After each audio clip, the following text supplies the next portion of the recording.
Once upon a time, in a quiet village nestled between rolling hills, there lived an old man named Samuel.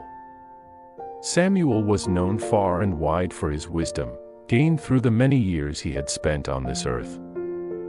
He had a grandson named Benjamin, a curious boy of 12, who often spent his afternoons listening to his grandfather's tales under the old oak tree.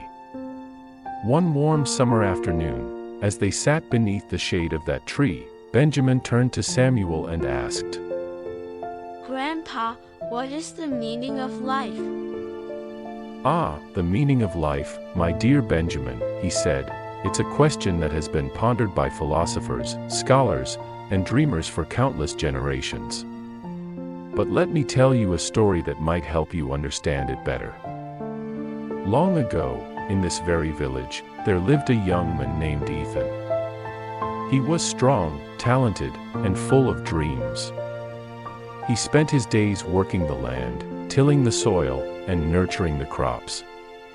But even as he toiled in the fields, he often looked to the horizon and wondered about the purpose of his existence.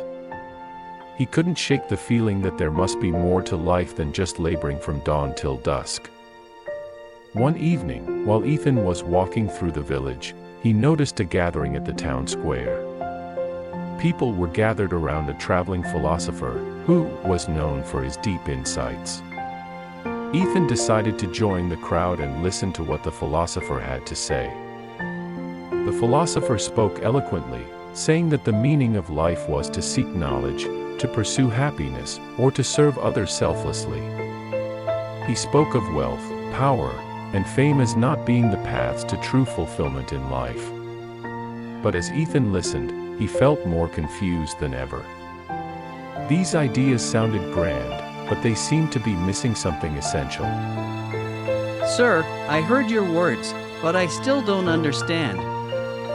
What is the meaning of life?"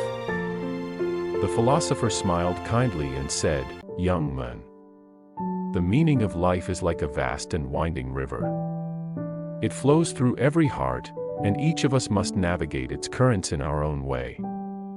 What truly matters is not the destination, but the journey itself. Find what makes your heart sing, what brings you peace, and what connects you to the world around you. In that discovery, you will find the meaning you seek." Ethan thanked the philosopher and returned to his fields, still pondering the words he had heard. He decided to pay attention to the small things that brought him joy. Watching the sunset, feeling the earth between his fingers, and sharing laughter with his fellow villagers, he began to see that life's meaning was not something to be found in grand ambitions or external achievements, but in the simple moments of connection and contentment. As the years passed, Ethan's perspective on life continued to evolve. He realized that meaning could be found in nurturing the land, in sharing the fruits of his labor with his neighbors, and in being present with his family.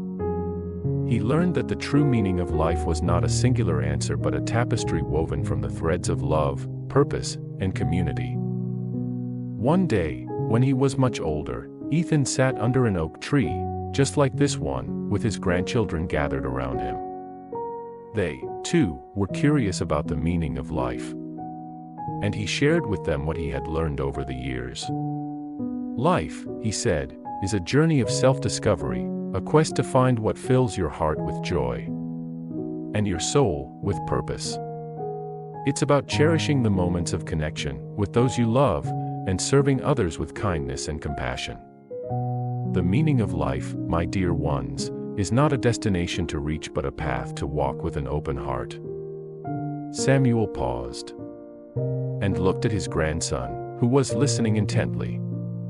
"So, Benjamin," he continued, "the meaning of life, as I've come to understand, is about finding your own path, discovering what brings you happiness and fulfillment, and sharing that with others. It's a journey of self-discovery and a quest for connection and purpose." As the sun began to set, Benjamin gazed at his grandfather, taking in the wisdom of his words. He realized that the meaning of life was not a riddle to be solved but a story to be lived, one day at a time, under the shade of the old oak tree, and beyond. And so, beneath the fading light of that summer evening, the old man's story became a cherished memory, a guiding light, and a reminder to Benjamin that the true meaning of life was a journey of the heart, a journey to be embraced with open arms and an open heart.